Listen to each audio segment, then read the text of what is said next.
Not sure if many of you know, but we do have a virtual tier within the Design Coven virtual pro member tier, which includes 3 virtual meetings a month where we set intentions. We do group coaching. So bring all your questions. We answer those questions and you get to learn from other people going through the same struggles as you. We also do a business practice meeting. So we'll have somebody on to share a business practice that we can all benefit from.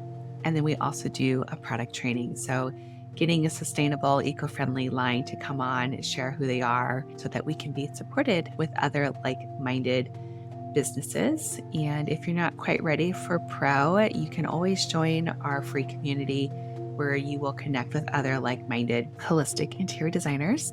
You don't have to be an interior designer if you are kind of just dabbling or you're aspiring or you're looking into this field. We invite everybody from all journeys, and you don't, again, have to be a designer. You don't have to have a degree. We're just a beautiful community of like-minded people looking to create healing spaces, not just for ourselves, but for our clients and future clients. Come join us at designcoven.com/join. You're listening to the Holistic Interior Design Business Podcast. This is a podcast that guides you as a new or inspiring independent interior designer navigating your entrepreneurial path. Here, with my over 20 years experience, I will share my holistic approach to design with intention and ancient practices, including feng shui, all incorporating mind, body, and spirit into my design projects. You will also learn from seasoned interior designers as they give strategies and insight of how they built their businesses and continue to work in the field. Together, we will discover supportive trade partners, new ideas, creatives, and inspiring artists from around the world. I am your host, Rachel Larraine Crawford. Hello. Welcome back. We have a solo episode today where we are connecting with the northwest corner of our homes in the Feng Shui Bagua Map, which is for helpful people and travel. So we will be talking about connecting with those energies. What does that mean for us? How can we harness those energies? So before we get into that, I'm going to go ahead and open up our space. Just going to go ahead and ring a bell to connect us with the present moment. Coming into our bodies. I'm going to go ahead and light our candle, connecting us with spirit, our higher selves, any guides that are looking to connect with us for our best and highest good. Just lighting this beautiful beeswax candle from Mithras, calling in that beautiful fire spirit. And I'm going to pull a card. So today I'm pulling an oracle card from the Wilderness Collide Oracle. And this is created by Amanda Lynn Hales. I am in love with this deck. It's really beautiful. It's collage. And like I said, it's an oracle deck. So it's not tarot. Oracle is very loose compared to a tarot deck. Oracle is more free-flowing. There aren't any rules. You can have as many cards as possible or less cards. It's completely up to the creator. And there's always sort of different themes. Let's see what Amanda has for us today. And this is Little River. Little River is the name of the card. And I like to read my cards without looking at the book, just intuitively seeing what's happening here. And actually, there is an eclipse happening in this card. It's got the moon directly in front of the sun, which we know we just came out of a solar eclipse that happened on May 1st of this year. So we're just a few days past that actual eclipse happening, although the energies are still strong. And the other thing I'm noticing on this card is a beautiful white horse on the beach that's galloping towards us. And they're just really connecting with this energy. So what I'm seeing here is I'm almost seeing like a pause in time, like a stillness, like the horse wants to move forward, but for whatever reason, it's captured in the air and it's still and it's not really moving, which is really interesting. There's a ton of water in this card, so really connecting with intuition. And I'm just seeing this as a space, it's right on the shore. So it's that space of not really being in the water or on land. So it's this liminal space of not being here nor there. Same thing with the eclipse that's happening and the horse being, it's galloping, but it's not touching the ground.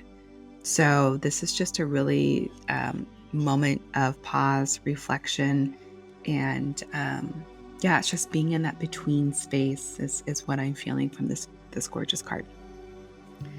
Alrighty, so the tea that I'm drinking is the Earl Gray Lavender from Paru. I know I've had this on before, but I just really love this tea. I am needing a little bit of caffeine.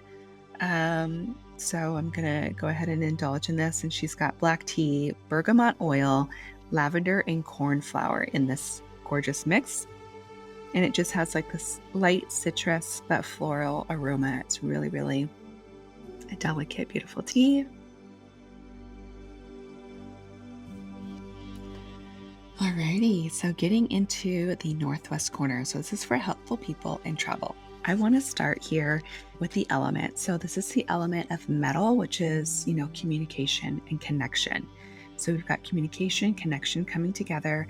The symbol for this element is going to be a disc or a circle, roundness. So we've got a complete circle, we've got a disc, we've got metal.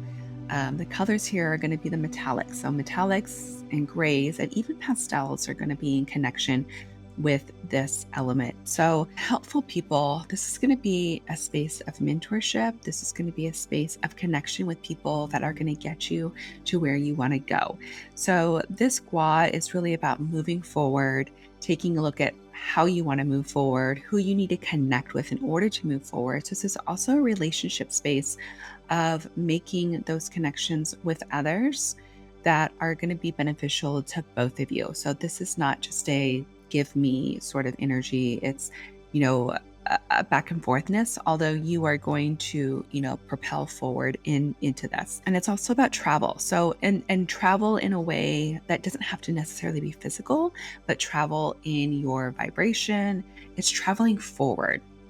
And the crystal that I love to use, well, there's several crystals that I like to use in this area.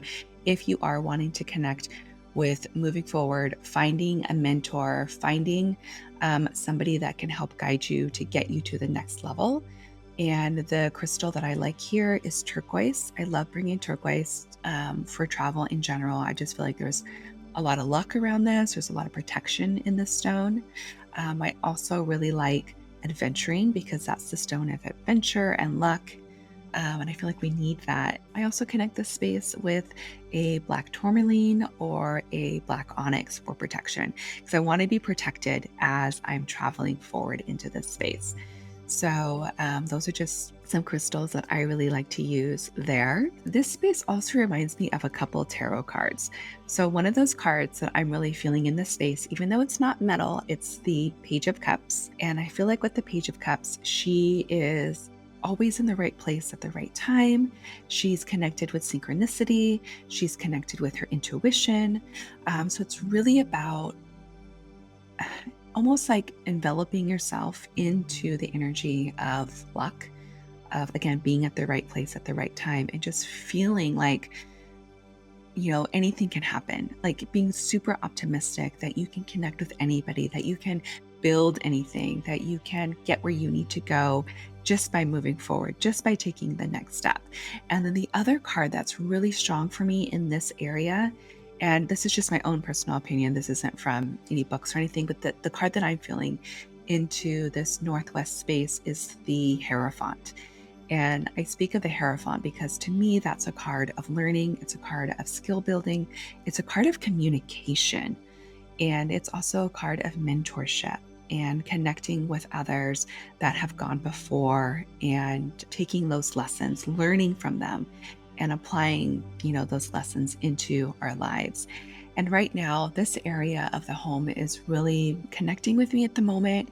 because I am creating a membership. It's a mentorship, really. It's a membership for mentorship in the interior design world. I just noticed that by speaking with students in the design field, I've been going to San Diego State and talking to a couple of the classes, and I've just noticed that a lot of those students aren't getting real life experience. They aren't understanding the actual business of design. When you're in school, it's like things are, you're learning from a book and not from actual experience. So I'm really feeling the call to become a mentor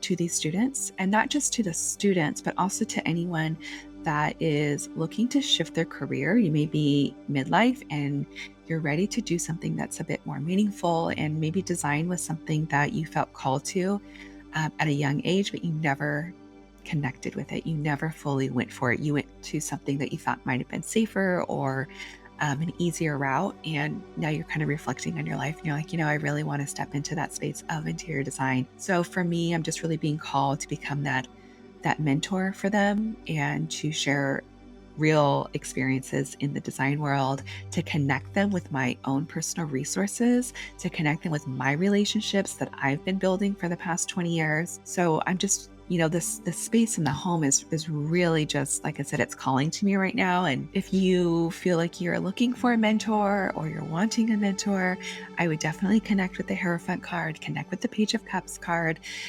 connect with this area in your home. And that could be you just sitting in that space, creating a sacred space in that space. It could be as easy as putting a pillow on the floor, lighting a candle, connecting with a stone or your journal, pulling some cards, and asking for some guidance. Who do I need to connect with in order to get me into the next space? And also connecting with who do I know now that might be able to connect me into that space to move forward.